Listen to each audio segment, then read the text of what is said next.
오늘 말씀 같이 보겠습니다. 오늘은 이제 그리스도인의 사회생활에 대한 부분이에요. 우리가 계속 말씀 나누고 있는 것이 구원받은 사람들은 어떻게 살 것인가. 그래서 구원받은 사람들은 이 제도권 사회 속에서 어떻게 살아가야 되나, 또 직장 생활은 어떻게 해야 되나, 가정 생활은 어떻게 해야 되나, 그리고 오늘 본문에는 사회생활은 어떻게 해야 되나, 이런 말씀들을 우리가 같이 나눕니다. 오늘 본문은 좀 길어요. 8절부터 22절까지 좀 긴 말씀인데 우리가 같이 한번 읽어보도록 하겠습니다. 같이 읽습니다. 마지막으로 말합니다. 여러분은 모두 한 마음을 품으며 서로 동정하며 서로 사랑하며 자비하며 겸손하십시오. 악을 악으로 갚거나 모욕을 모욕으로 갚지 말고 복을 빌어주십시오. 여러분으로 하여금 복을 상속받게 하려고 하나님께서 여러분을 부르셨습니다. 생명을 사랑하고 좋은 날을 보려고 하는 사람은 혀를 다스려 악한 말을 하지 못하게 하며 입술을 닫아서 거짓말을 하지 못하게 하여라. 악에서 떠나 선을 행하며 평화를 추구하며 그것을 쫓으라. 주님의 눈은 의인들을 굽어보시고 주님의 귀는 그들의 간구를 들으신다. 그러나 주님은 악을 행하신 얼굴을 돌리신다. 그러므로 여러분이 열심으로 선한 일을 하면 누가 여러분을 해치겠습니까? 그러나 정의를 위하여 고난을 받으면 여러분은 복이 있습니다. 그들의 위협을 무서워하지 말며 흔들리지 마십시오. 다만 여러분의 마음속에 그리스도를 주님으로 모시고 거룩하게 대하십시오.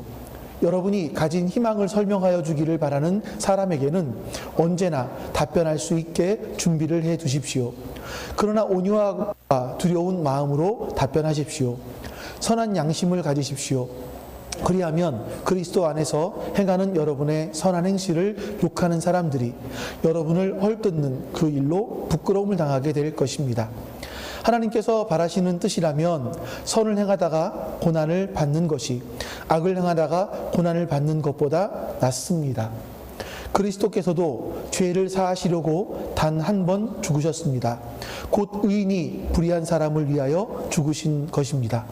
그것은 그가 육으로는 죽임을 당하시고 영으로는 살리심을 받으셔서 여러분을 하나님 앞으로 인도하시려는 것입니다. 그는 영으로 육에 있는 영들에게도 가셔서 선포하셨습니다. 그 영들은 옛적에 노아가 방수를 지을 동안에 곧 하나님께서 아직 참고 기다리실 때에 순종하지 않던 자들을 말하는 것입니다. 그 방주에 들어가 물에서 구원받은 사람은 겨우 8사람밖에 없었습니다. 그 물은 지금 여러분을 구원하는 세례를 것입니다. 세례는 육체의 더러움을 씻어내는 것이 아니라 예수 그리스도의 부활을 힘입어서 선한 양심이 하나님께 응답하는 것입니다. 그리스도께서는 하늘로 가셔서 하나님의 오른쪽에 계시니 천사들과 권세들과 능력들이 그에게 복종하고 있습니다. 아멘. 죄송합니다. 침례라고 하는 단어가 제가 쓰는 성경 프로그램이 침례라고 번역된 거거든요. 그래서 침례라고 되어 있는데 제가 그거를 바꾸지를 않았네요. 여러분은 살아가시면서 이 사회가 어떤 것 같으십니까? 마치 전쟁터 같지 않나요? 잘 생각을 해보면 우리나라 국민들은 싸움을 그치고 한 마음으로 살아갔던 적이 있었을까 하는 생각이 사실은 들어요. 일제강점기, 아니 그 훨씬 이전부터 시작을 해서 조선의 역사로부터 시작을 해서 쭉 내려왔을 때 보면 우리 민족은 계속 경쟁 구도 내지는 싸움, 이것들이 계속 있었죠. 제 기억 속에 우리 국민들이 모두가 하나가 됐던 때가 있긴 한 것 같아요. 혹시 월드컵 때, 2002년 월드컵 때 그때 정도는 우리가 하나가 되지 않았을까 싶은데 잠깐이었죠. 또 역시 끝나고 나니까 또 국민의 마음들은 분열이 됐습니다. 보면 진보와 보수, 이념의 갈등, 빈부의 차이로 인한 갈등, 세대 간의 갈등, 지금도 이 세대 간의 갈등도 있고요. 남녀 간의 갈등도 굉장히 커요. 남성들 중에서는 여성도 군대 보내야 된다라고 얘기하는 경우가 되게 많죠. 여성들이 권리를 주장하면 남성들도 똑같이 너희도 해라 라고 얘기하는 경우들이 막 생겨요. 지금 이렇게 서로 막 싸움이, 이 갈등들이 생기는 거죠. 우리는 우리 사회 속에는 이런 수많은 갈등 속에서 우리는 살아가고 있는 것 같습니다. 어떤 분이 직장을 출근을 했어요. 취직을 해서 처음 출근을 했는데 사람들끼리 모여서 이야기를 하는데 앞에서는 막 서로 칭찬을 해요. 좋다, 잘한다, 칭찬하는데 뒤에 가서는 그 사람이 빠져나가면 욕을 하더래요. 험담을 하더래요. 야, 교회 생활을 하다가 그런 건 별로 본 적이 없었던 것 같은데 직장 나가서 그러는 걸 보면서 내가 이 자리를 빠지면 나한테도 욕을 할까? 하는 그런 걱정이 들더라 하는 그런 얘기도 하는 경우를 본 적이 있습니다. 사람들은요, 이렇게 사회는 끊임없이 누군가를 비난하고 깎아내리기도 하고, 이제 이런 깎아내림이 이 상대를 깎아내림을 통해서 내가 높아지려고 하는 그런 마음도 있겠죠. 이런 여러 가지 모습 속에서 오늘 이 시대는 갈등 가운데 살아가고 있습니다. 이런 갈등은 여러분 어떻게 하면 해소가 될 수 있을까요? 정치를 잘하면 해소가 될 수 있을까요? 아니면 다른 뭐가 있으면 해소가 될 수 있을까요? 이런 세상 속에서 우리는 어떻게 살아가야 되는지, 어떤 정체성을 가지고 어떤 가치를 가지고 살아가야 되는지 오늘 베드로가 본문에서 우리에게 말씀하고 있습니다. 그러니까 본문 내용은 사실 되게 오늘 본문은 길어요. 그리고 굉장히 여러 가지 이야기들을 해요. 근데 여러분들이 나눠진 걸 보면 써놓은 것도 굉장히 길어요. 오늘 되게 길어요. 긴데 그 내용들이 사실은 베드로가 하나의 주제를 가지고 논리 있게 써놓은 거예요.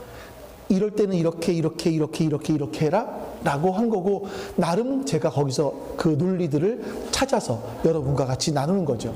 그래서 좀 긴데 여러 가지 이야기들을 계속 한 절마다 여러 다른 이야기들을 하는 것 같은데, 사실 잘 들어보시면 이거는 우리 그리스도인들이 사회생활을 할 때 어떻게 해야 될 것인가 하는 부분에 대해서 나누는 말씀입니다. 여러분 한번 오늘은 조금 더 집중해서 잘 들어보시면 우리가 사회생활을 할 때 굉장히 유익한 부분일 것 같습니다.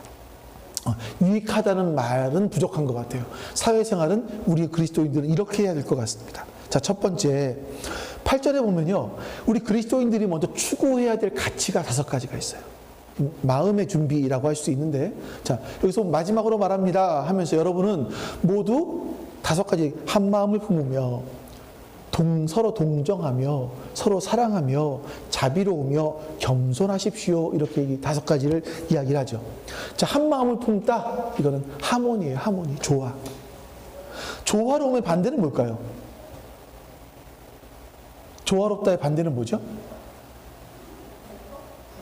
부조화. 네, 부조화. 그렇죠? 사람들은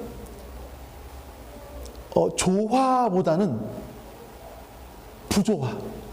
이게 다르게 보면 잘난 척하는 거, 내가 잘난 척하는 거. 조화롭지 못하게 하기 위해서는 내가 잘난 척하는 거, 상대방을 왕따시키는 거. 이게 조화로움에 반대되는 모습이거든요. 근데 조화는 서로를 하나로 묶는 겁니다. 서로 하나로 묶기 위해서 필요한 게 뭐냐면, 사람들이 똑같다라는 걸 인정하는 것이 아니라 서로 다르다는 걸 인정하죠. 서로 다름을 인정하면서 그 다른 걸 통해서 하나의 가치를 추구해 나가는 거죠. 더 큰 유익을 얻을 수 있도록 하나의 가치를 추구하며 살아가는 거예요. 근데 여러분, 우리 사는 사회는 어떻습니까?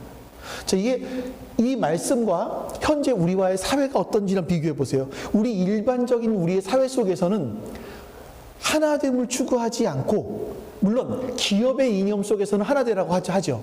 하지만 개개인들이 모였을 때는요, 하나되기보다는 서로 다른 거를 부각시켜요. 너는 나와 달라. 너 어디야? 고향이 어디야? 경상도야? 전라도야? 또 뭐가 있을까요? 학교는 어디 나왔어? 출신은 어딘데? 이런 등등 여러 가지 것들을 통해서 사람들은 편을 나눠요. 왜 편을 나눌까요? 편을 나누는 이유는 간단해요. 편을 나눠서 내 편을 만들려고 하는 거죠. 내 편, 나와 같은 동질감을 가진 사람들을 모아서 힘을 더 가지려고 하는 거죠. 힘을 가짐으로 말미암아 상대방을 누르고 그 위로 내가 올라가기 위한 바로 그런 부분들일 거예요. 그래서 사회는요, 조화를 이루지 못해요. 하지만 그리스도인들은 가는 곳곳마다 조화를 이루려고 하는 마음들이 있어야 된다. 한 마음을 갖도록 하는 것이 있어야 된다. 두 번째 가치는 동정입니다. 동정은 상대방이 있는 고통과 슬픔을 같이 느끼는 거죠. 이게 거기에 동참하는 거겠죠. 우리가 살고 있는 사회를 한번 보시면요, 사람들은 참 고통과 슬픔이 많은 것 같아요. 정말 많은 것 같아요. 요즘 보면 진짜 그런 것 같아요.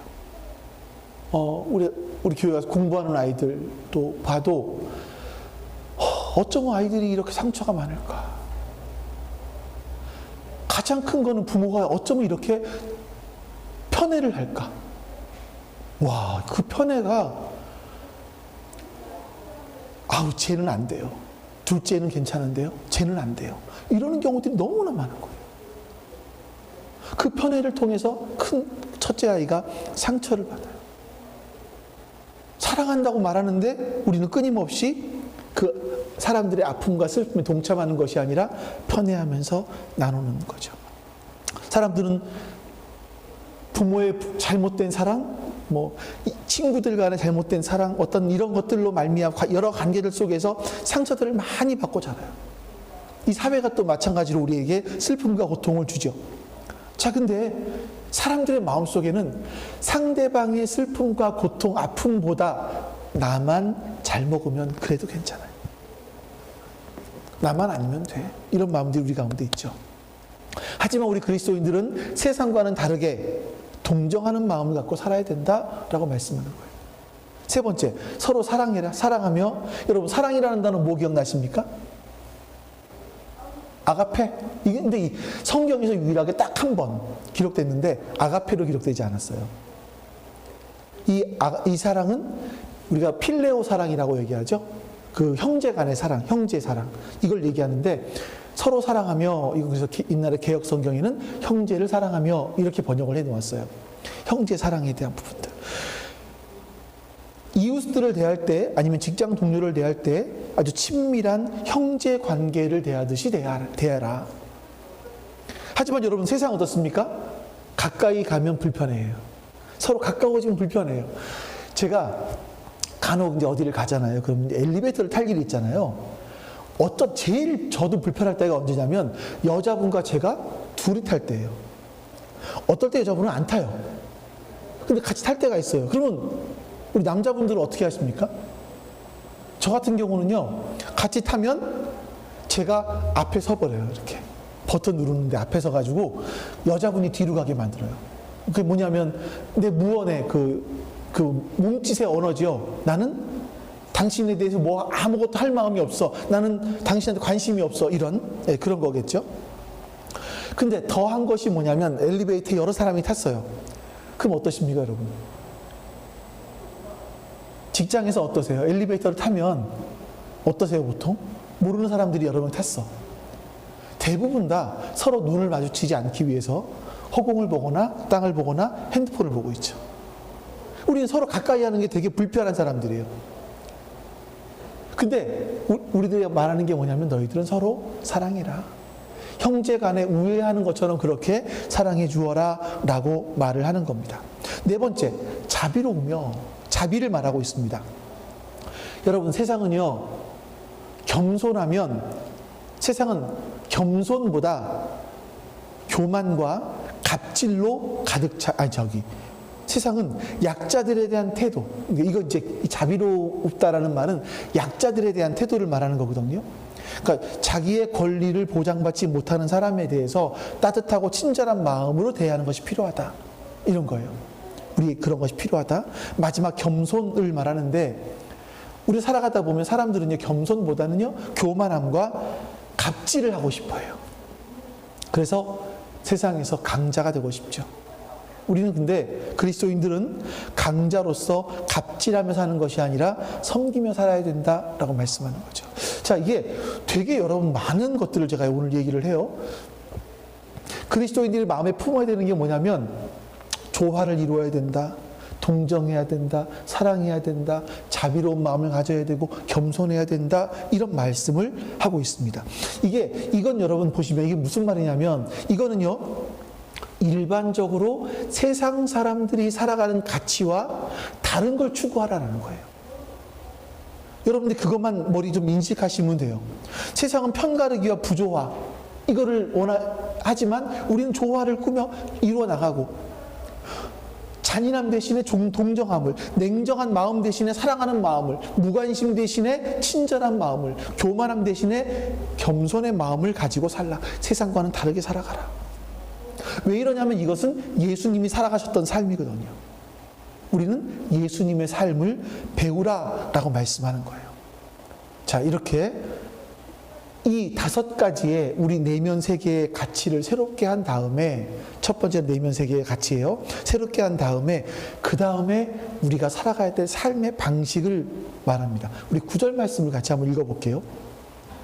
이제부터는 여러분들이 한편으로는 이상적인데 하지만 어려운데 라고 말씀하실 수 있는 부분들입니다. 같이 읽어볼게요.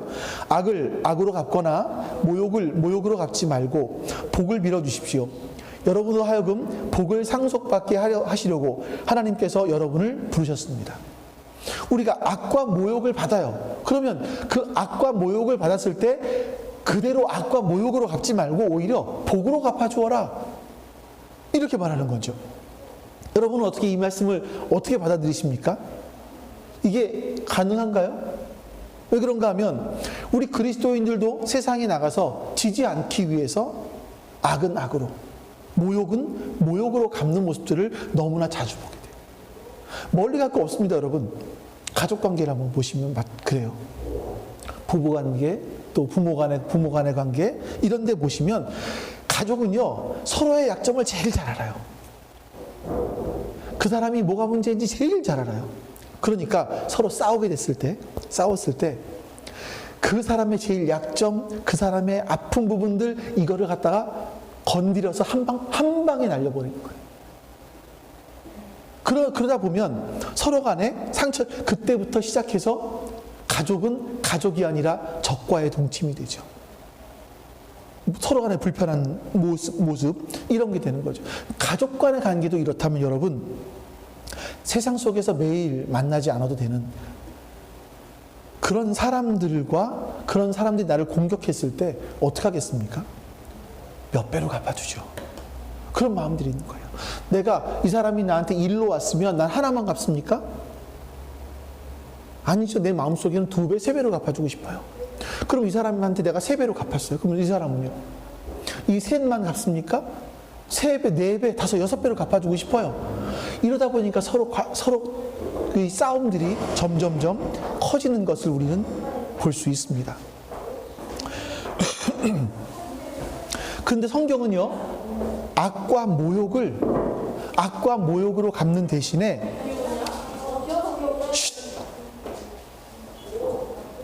복으로 갚아주는 훈련을 해라.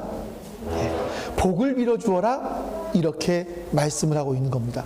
여러분, 우리 그리스도인들은요, 그런 사람, 그럴 수 있는 사람들이에요. 악과 모욕을 당했을 때 우리 스스로 악과 모욕을 갚는 것이 아니라 하나님이 대신 갚아주시는 분이다라는 것을 믿는 사람들이죠. 그래서 우리가 복을 빌어줄 수 있는 거예요. 자, 베드로가 뭘 기억했을까 보면, 베드로는요, 마태복음 5장부터 나와 있는 산상수훈에서 예수님이 하신 말씀 있잖아요. 그 산상수훈의 말씀이 떠올랐을 것 같아요. 그리고 그 말씀대로 예수님은 십자가에 달리실 때 자기가, 베드로 자신이 예수님을 3번이나 부인했어요. 근데 그 중에 한 번은 예수님을 저주했어요.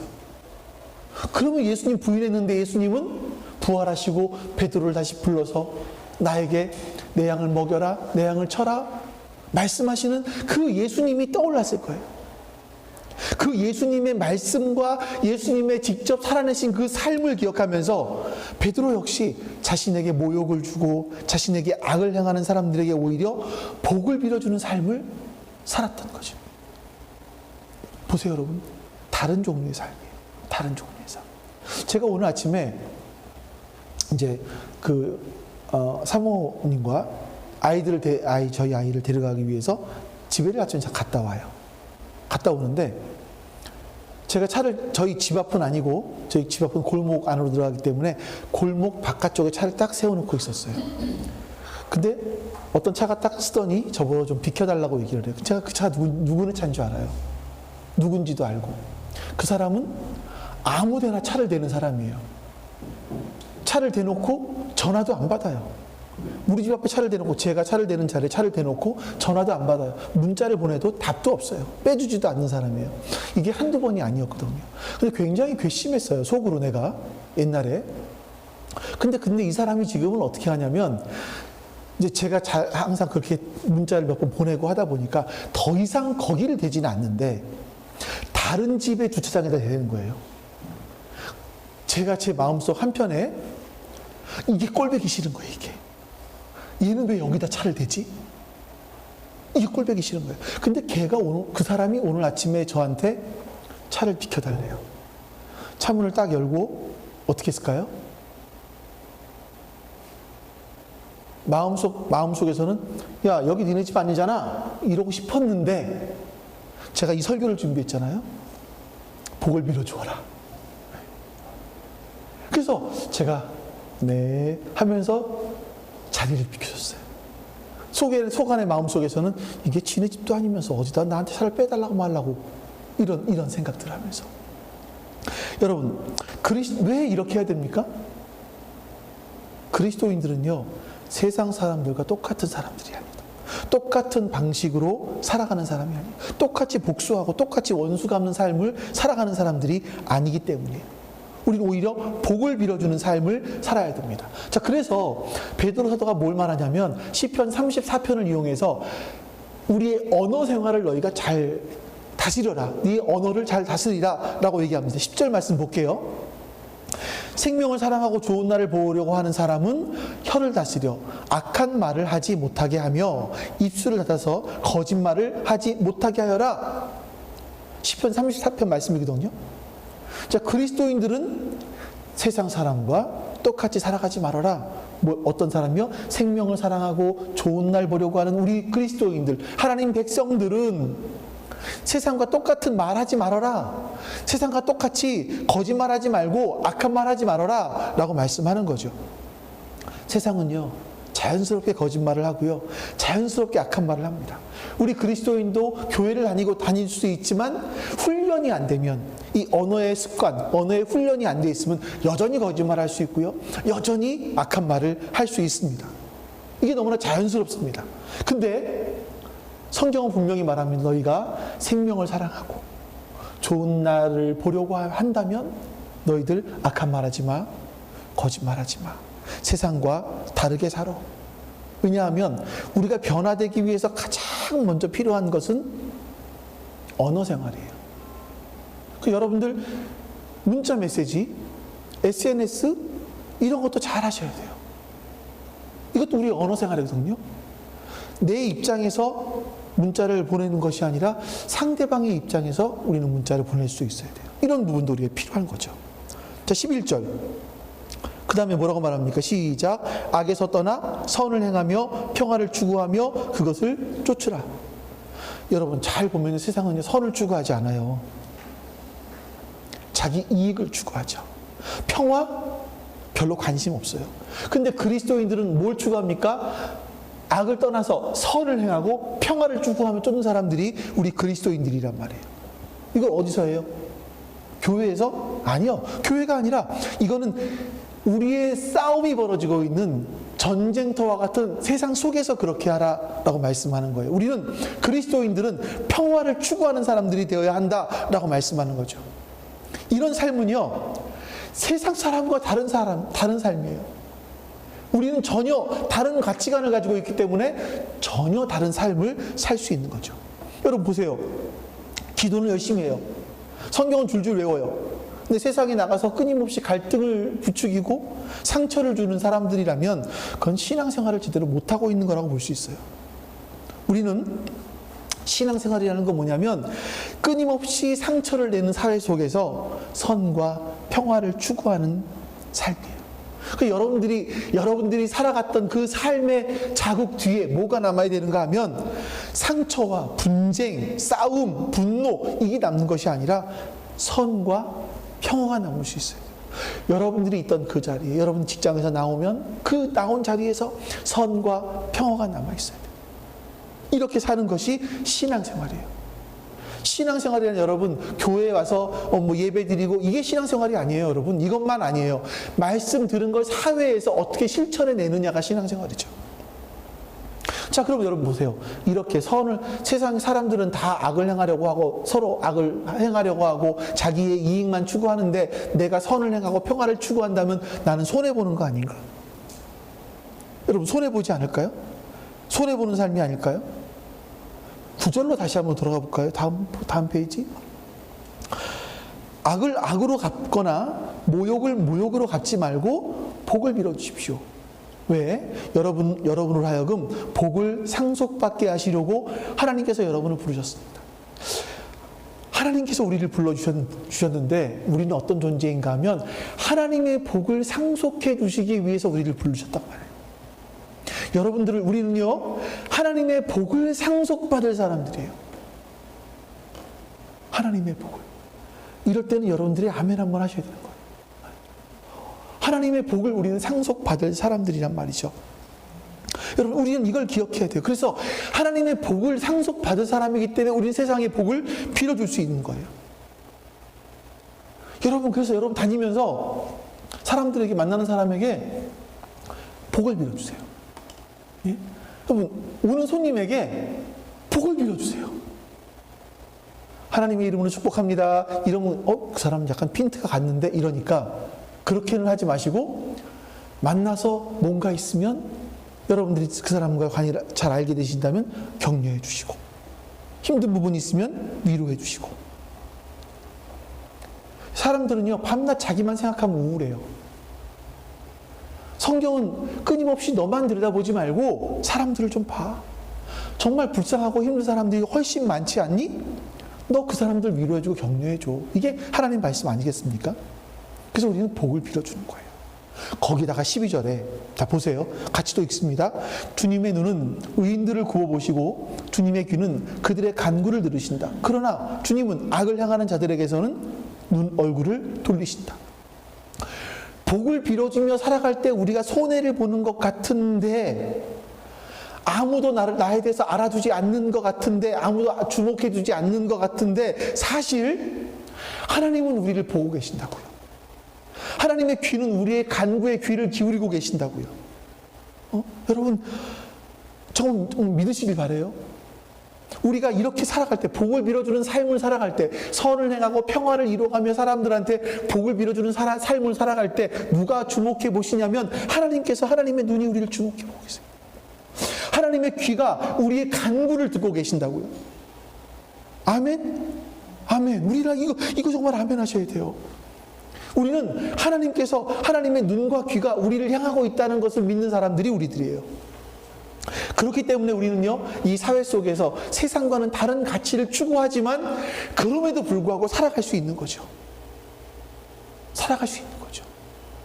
여러분 보세요. 우리가 세상에 평화를 전하고 세상에 선을 행하고 사람들에게 복을 빌어주고 이상적인 삶 같지 않으세요?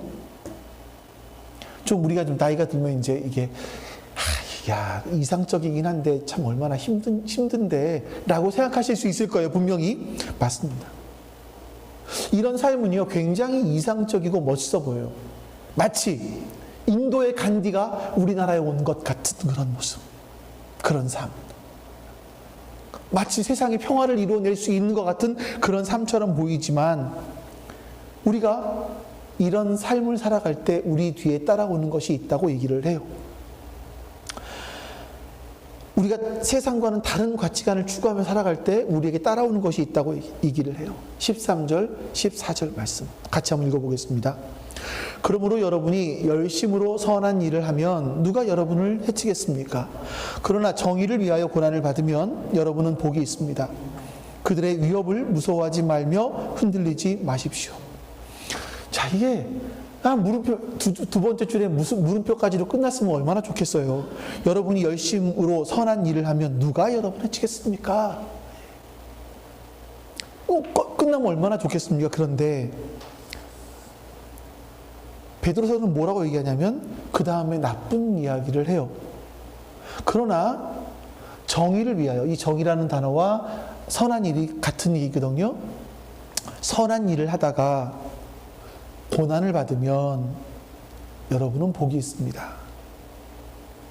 자, 여러분이 선한 일을 하면 하나님 누가 여러분 해주겠습니까? 그러나 선한 일을 하기 위해서 고난을 받을 수 있다라고 이야기를 합니다. 근데 선한 일을 하다가 고난을 받는 것은 복이 있다, 이렇게까지 얘기를 하죠.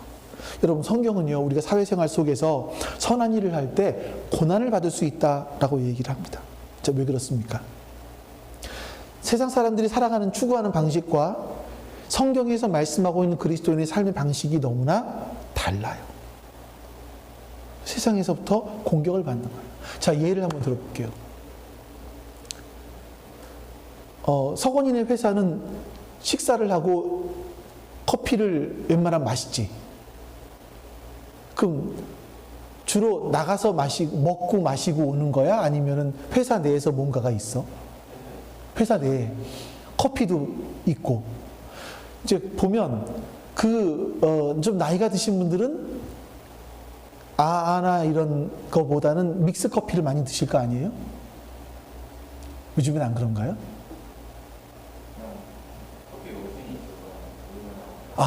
커피 머신이 있어 누르면 나오는 거, 믹스 커피 나오기도 하고 여러 가지 나오는 거, 오케이. 자, 예를 들어 볼게요. 우리가 보통 밥을 먹으면 커피를 마신단 말이에요. 그때 여러분 보세요. 종이컵을 쓰는 것과 텀블러를 쓰는 것과, 텀블러 여러 가지 종류가 있어요. 저는 스테인리스 텀블러도 하나 있고 또 사기로 된 텀블러도 하나, 도자기로 된 것도 있죠. 근데 종이컵을 쓰는 것과 스테인리스 텀블러를 쓰는 것과 어느 것이 더 친환경적일까요? 이산화탄소 발생을 줄일 수 있을까요? 미래 후손들에게 더 좋을까요? 답하시기 이전에 제가 플라스틱 일회용 컵은 빼버렸습니다. 이건 너무나 우리 후손들에게 더 뜨거운 여름을, 더 추운 겨울을, 더 이상한 기후를, 그리고 썩지 않은 엄청난 쓰레기를 남겨주는 일이기 때문에 일회용 플라스틱 컵은 뺐어요. 재활용도 안 되고 매립을 해야 되는데 썩지도 않고. 자, 일회용 플라스틱 컵을 빼고 종이컵과 스테인리스 텀블러, 어느 게 더 친환경적이고 미래의 후손들에게 더 괜찮을까요? 혹시 여기에 대해서 정보 아시는 분 계세요? 제가 이렇게 질문할 때는 수상하기 때문에 답을 안 하시는 것 같은데, 스테인리스 텀블러를 얼마 정도 쓰면 종이컵을 쓰는 것보다 더 친환경적이냐 되냐, 자연에 덜 해로우냐 하면 1년 동안 매일같이 커피를 마시면서 스텐 텀블러를 쓰면 돼요. 근데 여기다가 물 소비량을 또 얘기를 하면, 보통 스테인리스 텀블러를 쓸 때 이걸 닦기 위해서 3리터 정도의 물을 쓴대요. 거기다가 온수를 쓰잖아요. 가스나 전기를 쓸 거 아니에요. 그럼 또 달라지는 얘기예요. 자, 어쨌든 이거 뺀다고 치더라도 스테인리스 텀블러를 쓰는 것이 1년 이상 쓴다면 더 나아질 수 있겠죠. 그래서 여러분들, 크리스천 직장인들이 하나님께서 나에게 맡겨주신 이 지구를 잘 경영하기 위해서 이런 마음을 가지고 회사에 갔어요. 서건이가 회사에 갔어요. 이제 전체 회의 시간에 가서 얘기를 하는 겁니다. 저 한 가지 얘기할 게 있는데요. 이 종이컵으로 이렇게 커피를 마시면 이 환경이 너무나 안 좋지 않겠습니까? 이제 우리 다 집에 있는 텀블러를 가지고 와서 텀블러에다 커피를 마시죠. 혹시 텀블러에 그 실리콘 해놓은 게 막 좀 떨어졌으면 그거 교환해서 쓰죠. 라고 얘기한다면 직장에서 과연 동료들이 뭐라 그럴까? 어떤 사람들은 이럴 거예요. 야, 너는 왜 이렇게 튀냐? 직장 생활하는데 스트레스 받는 거 죽겠는데. 그 누구라 그랬죠? 그 빌런? 빌런 때문에 내가 죽겠는데 그것까지 스트레스를 주냐? 편하게 살자, 편하게. 이렇게 하지 않을까요? 너 승진하고 싶어서 너 사장 눈에 잘 보이려고 애를 쓰냐? 이러지 않을까요? 너무 유별나게 살지 마. 이럴 것 같아요. 그러면 왕따를 당할 수도 있는 거예요. 아주 작은 예예요. 아주 작은 예. 그리스도인들은 이 지구를 하나님께서 맡겨주신 것이라는 걸 믿고 잘 경영해 나가야 되는 사람이에요. 잘 경영. 그래서 우리는 지구에 대해서, 환경에 대해서 잘 좀 아껴갈 수 있는 부분들이 필요하죠. 자, 세상은 작은 예이지만 세상은 악해요. 세상이 악하면 악할수록 그 가운데서 선을 행할 때 고통은 더 많이 따라오게 돼 있습니다. 자, 그럴 때 우리가 어떻게 해야 되는지 14절 말씀에서 다음 이거만 볼게요. 같이 봅니다. 시작. 그러나 고난을 받으면 여러분은 복이 있습니다. 그들의 위협을 무서워하지 말며 흔들리지 마십시오. 자, 여기 정의를 위해서 선한 일을 하다가 고난을 받으면 어떻다고요? 복이 있다라는 걸 여러분 기억하셔야 돼요.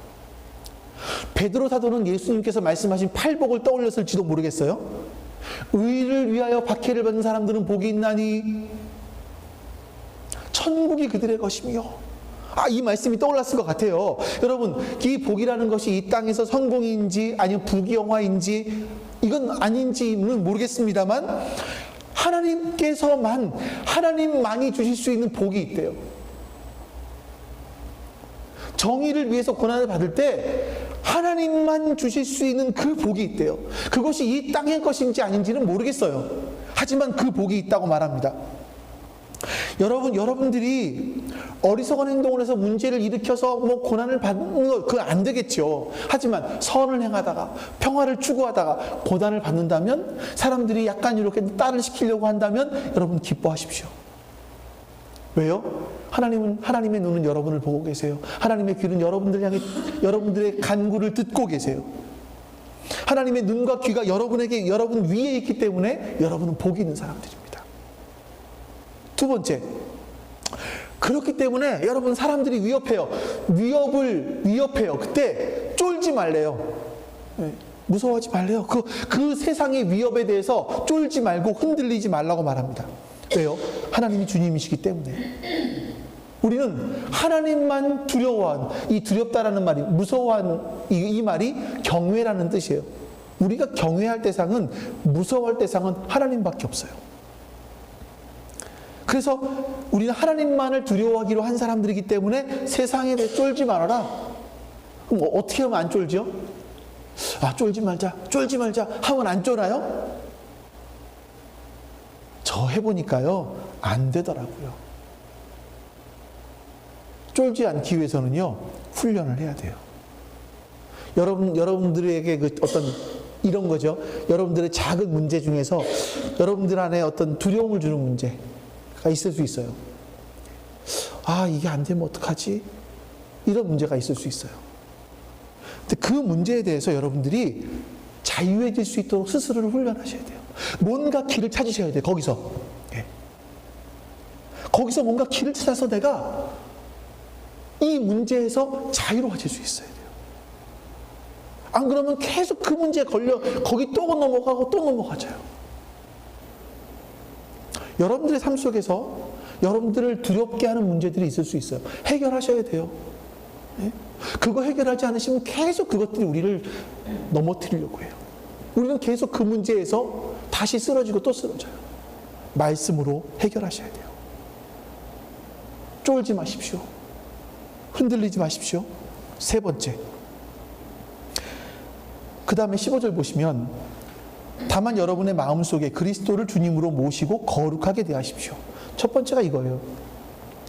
쫄지 않는 것으로 끝나는 것이 아니라 마음속에 내 마음속에 주님이 계신가를 확인하는 거예요. 그때가, 그 상황이, 어려움이 있을 때는 정말 우리가 그리스도가 나의 주인이신지를 확인할 수 있는 때거든요. 우리 인생이 어려워지고 불안해지고 불평들이 생기기 시작할 때, 두려워지기 시작할 때, 그때 여러분들 스스로를 보셔야 돼요. 내 안에 주님이 계신가 확인해 보시는 거예요. 네 번째로, 여러분이 이렇게 돼서 마음속에 두려움이 있지만 두려워하지 않고 어떤 희망을 갖고 살아가는 그런 모습들을 보면서 사람들이 우리에게 질문할 수 있다는 거예요. 여러분이 가진 희망을 설명해 주기를 바라는 사람들에게 언제나 답변할 수 있게 준비를 해 두십시오. 이렇게 말씀합니다. 자, 보세요. 세상 사람들이 바라보면 이렇게 어려우면 힘들고 쓰러지고 넘어질만 한데 저 사람은 왜 안 쓰러지지? 왜 그런데 웃지? 분명히 힘든 걸 아는데 왜 힘들지 않은 것 같지? 이상하다. 왜 그럴까? 라고 의문을 갖고 물어보는 사람들이 있을 수 있다는 거예요. 그때 뭐라고요? 너희가 가진 희망을 물어볼 때 우리는 답변할 수 있도록 준비를 해둬라 이거예요. 어떤 답변일까요? 아니 뭐 교회 나와봐. 나 괜찮아. 너도 교회 나와봐. 이 정도가 아니라 우리가 진지하게 그 사람과 대화를 하면서 복음을 전할 수 있는 그런 연습을 하는 거예요. 저의 안에 정말 큰 담대함 생긴 게 뭐냐면 제가 젊은 분들과 난 모르는 사람들이잖아요. 처음 보는 사람들이잖아요. 그 사람들과 목사라는 것으로 대화를 하면서 제 안에 생겼던 담대함들이 그분들에게 어느새 보니까 내가 그분들에게 복음을 전하고 있더라라는 거예요. 예전에는 잘 못했거든요. 처음 보는 사람들에게 복음을 전하기 힘들었어요. 근데 지금은 담대함이 생겼어요.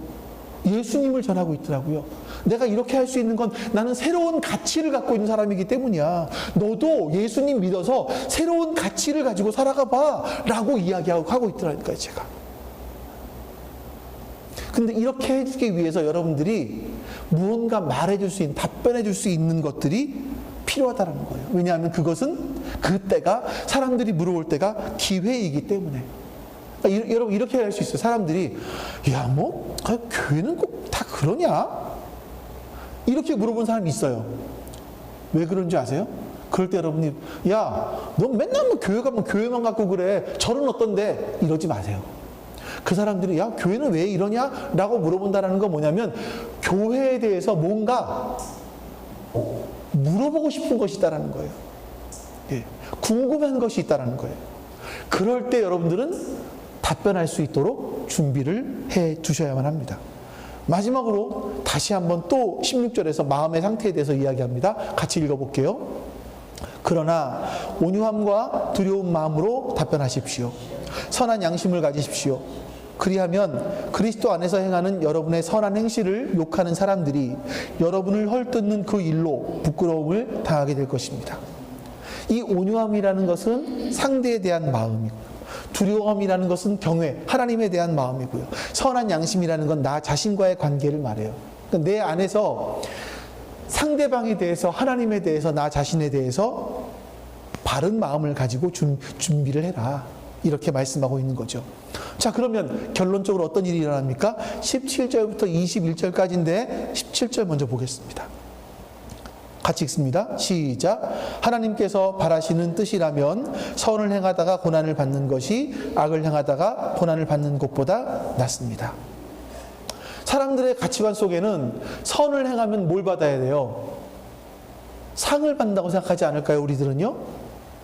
그래서 믿음이 어린 사람들은 내가 열심히 살았는데 왜 이렇게 힘들지요?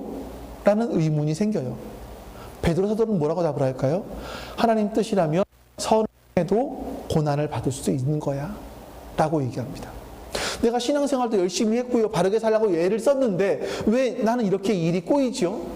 라고 물을 때 베드로 사도는 뭐라고 답을 할까요? 하나님의 뜻이라면 바르게 살더라도 고난을 받을 수 있는 거야. 왜 그런지 아니? 네가 사는 세상은 깨어져 있거든.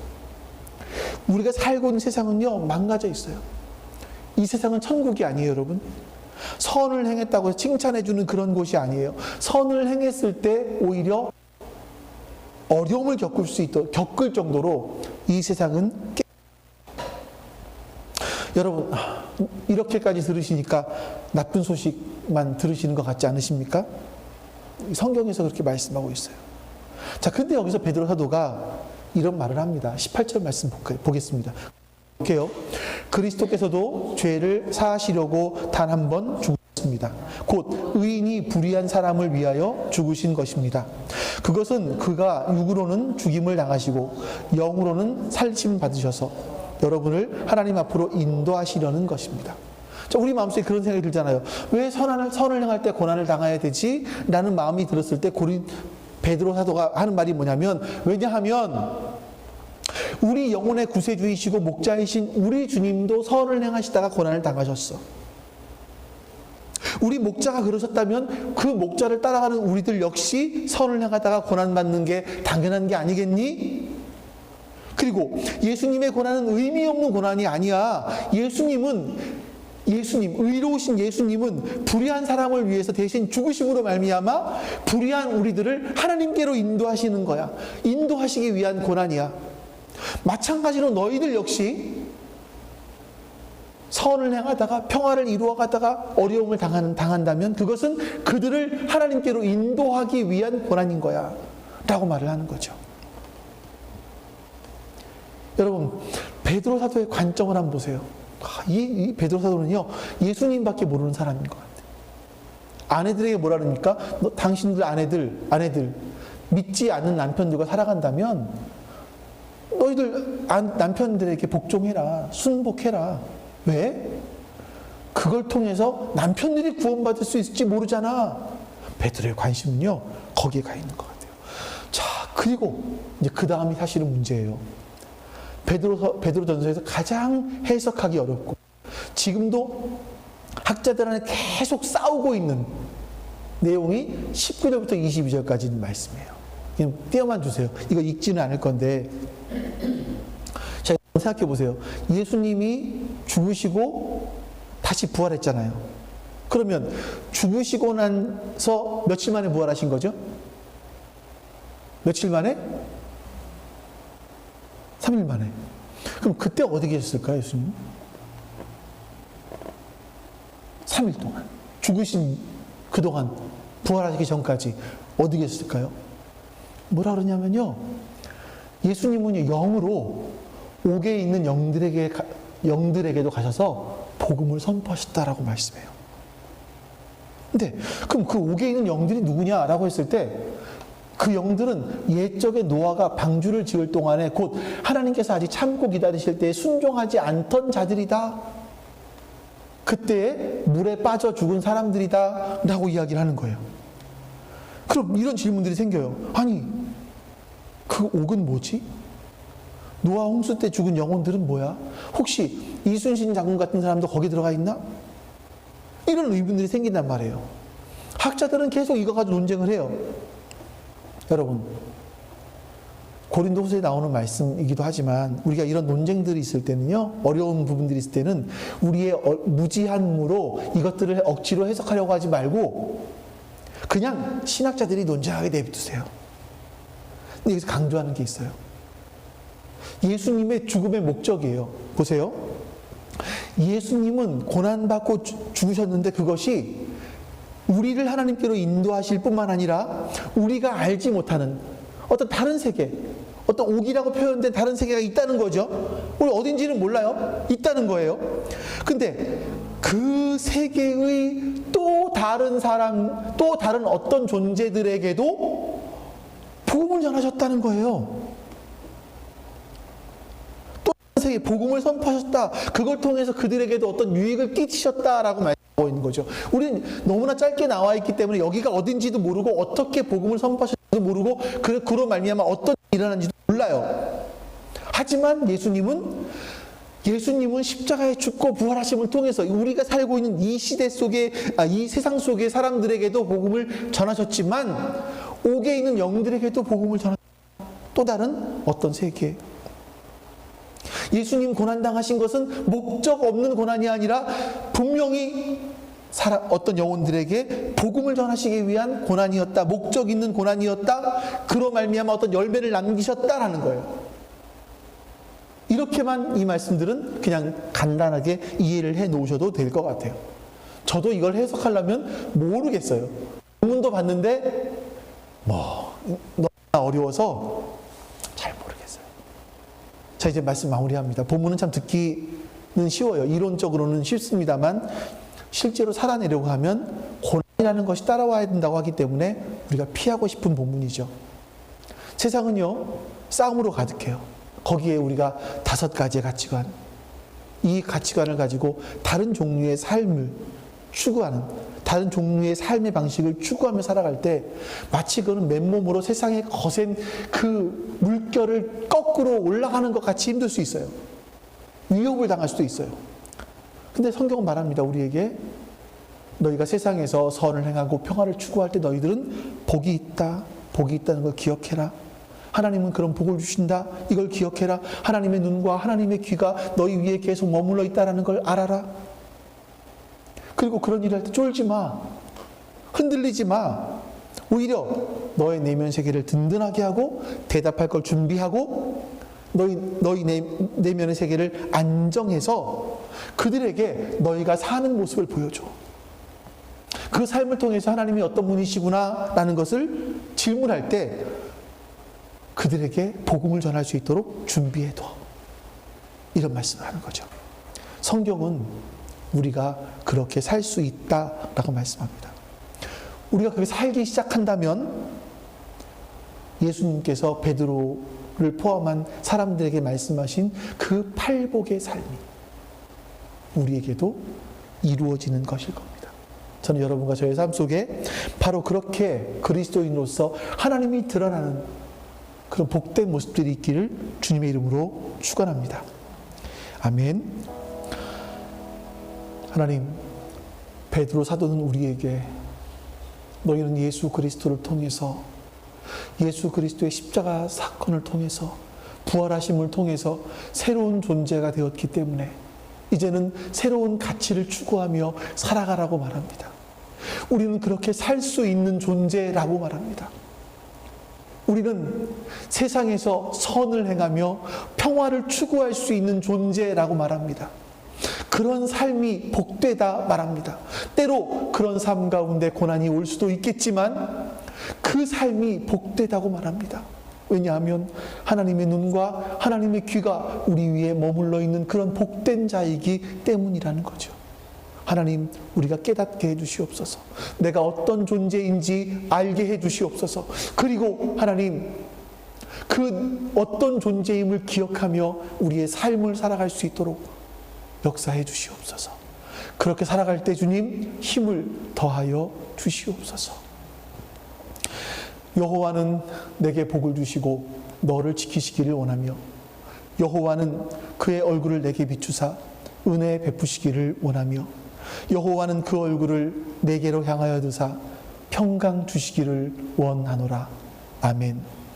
이제는 우리에게 참 생명을 주시기 위하여 이 땅에 오신 예수 그리스도의 은혜와 그 아들을 보내시기까지 우리를 사랑하신 아버지 하나님의 사랑하심과 성령 하나님께서 우리 안에 함께 하심으로 하나님 아버지의 사랑을, 예수 그리스도의 은혜를 깨닫게 해주시는 그 내주하심과 교통하심이 지금 주 앞에 머리 숙여 예배한 모든 하나님 백성들 머리 위에 지금부터 영원토록 함께 하시기를 간절히 축원하옵나이다.